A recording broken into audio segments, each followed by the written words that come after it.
Hello everyone, I just wanted to show you a few tricks on TOS that I've learned that I like. To start with, once you open up your charts, I always go to flexible grid. From here, open this little window and check mark customize grid, and that'll give you this pop-up window.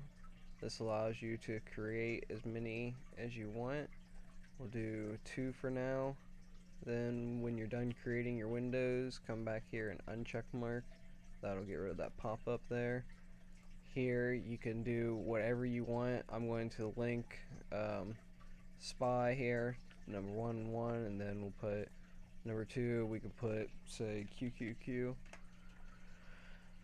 Then you set up your charts how you want them. We'll do 3-minute here. We'll do 2-hour here.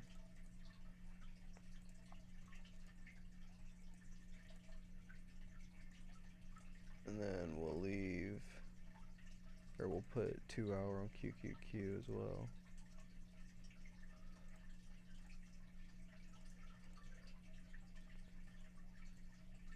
So if you want to get rid of all this gray space here, which is the after hours, which I like to get rid of when I'm on 2-hour charts, you come into settings, go under equities, and uncheck the highlight extended hours trading session, and that'll get rid of all that gray space just so you can see everything a little easier.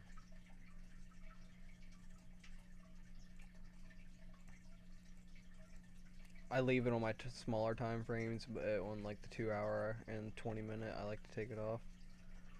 But once you get your charts set how you want them, a neat little trick is you can come up here to this little like blank gray space area and double click that, and that'll pull up your charts like this so that you can filter through them.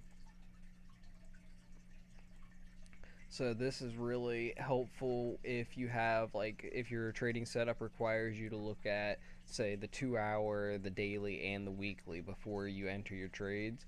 So then you could set up as many charts as you need here, and you get a nice full screen clear picture of it and say, okay, here's what the 2 hours telling me, filter through. In this case, 3-minute would be like, here's what 2 hours telling me. Then you go back and here's what the daily's telling me, and so on and so forth. But it just lets you easily flip through everything, and then to get back you just hit the minimize sell arrow. And it can be a little bit tricky to find a spot, but you just got to get a spot where there's no action. Like here, there's action that opens up the time frame, that opens up the symbol actions. You got to get like right in between that on the blank space and click it. Here, this spot should work in between here. Oh nope, I guess there's some action. There might not be enough room there on that bar, so you might have to expand it. See, that should work. Yep. Alright, another neat trick that I like. When you place a price line,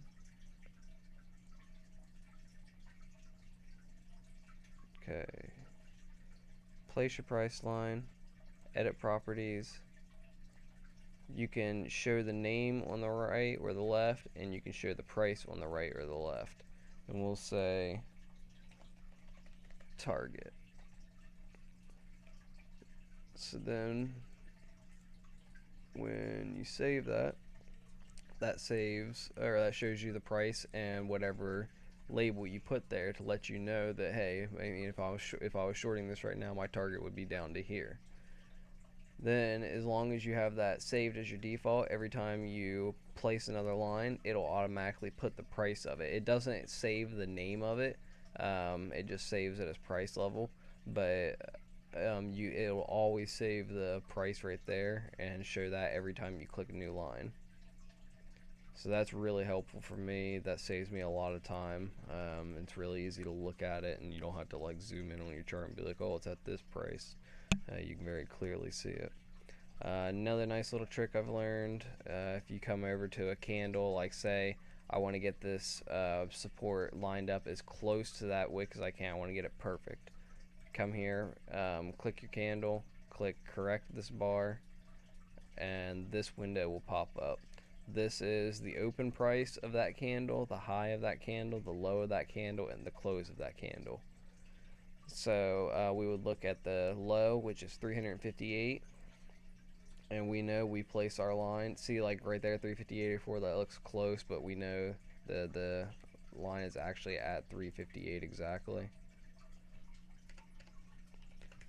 So that just helps you get a little more precise when you're placing your lines. I always do my support and resistance based off of wicks, the tips of wicks. Come here and look at this one. Low is 362.86.